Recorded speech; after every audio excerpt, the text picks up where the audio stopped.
Kebakaran hutan dan lahan gambut di Kabupaten Nagan Raya, Aceh, pemirsa, masih terus terjadi hingga kini di tengah upaya pemerintah setempat untuk bisa mengendalikan kobaran api. Kebakaran ini mengancam keanekaragaman hayati di pesisir barat Aceh. Kebakaran hutan dan lahan gambut di kawasan Kaye Une, Kecamatan Darul Makmur, Kabupaten Nagan Raya, saat ini diklaim telah berhasil dipadamkan hingga 90%. Meski demikian, petugas gabungan masih berjuang memadamkan 2 titik api yang tersisa di lokasi yang sulit dijangkau oleh tim darat. Yang lebih memprihatinkan, kebakaran ini ternyata merambah kawasan gambut Rawatiripa yang dilindungi. Rawatiripa adalah ekosistem gambut penting di Aceh, menjadi habitat beragam satwa liar sekaligus penyimpan cadangan karbon dalam jumlah besar. Di lokasi yang diduga menjadi titik awal munculnya api, polisi telah memasang garis polisi untuk mendukung proses penyelidikan dan mengungkap penyebab kebakaran ini.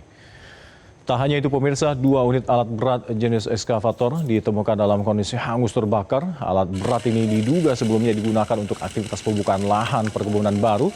Dan ini memperkuat dugaan adanya campur tangan pemodal besar di balik kerusakan kawasan yang dilindungi ini.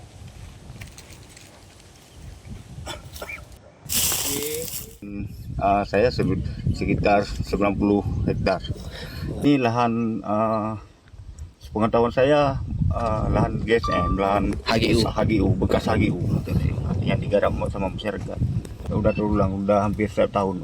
Kita lihat ada hutan terbakar, beko terbakar belakang, dan gubuk-gubuk masyarakat. Masih dari Aceh, pemirsa, kebakaran hutan dan lahan yang menghanguskan sejumlah lokasi di Kabupaten Aceh Barat terus meluas dan polisi telah memeriksa sejumlah saksi untuk menyelidiki penyebab pasti kebakaran ini. Kebakaran hutan dan lahan terjadi di sejumlah titik di Kecamatan Bubon dan Kecamatan Samatiga di Kabupaten Aceh Barat. Cuaca panas dan kencangnya angin membuat api makin cepat menjalar ke kawasan gambut dan juga semak belukar yang mudah terbakar. Aparat gabungan dari personel TNI Polri dan petugas BPBD di setempat serta warga terus berupaya memadamkan api baik melalui penyiraman darat maupun waterbombing menggunakan helikopter milik BNPB di titik-titik api yang sulit dijangkau. Polres Aceh Barat terus mendalami penyebab pasti kebakaran ini dan untuk memastikan ada atau tidaknya unsur kelalaian maupun kesengajaan dari bencana karhutla yang telah menghanguskan ratusan hektar lahan ini.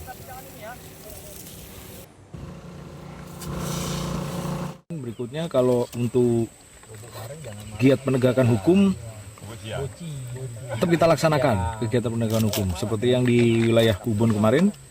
Kita sedang masih proses lidik karena kita ingin memastikan alat-alat bukti kita lengkap dahulu. Nah, ketika sudah lengkap baru kita naikkan ke proses sidik selanjutnya.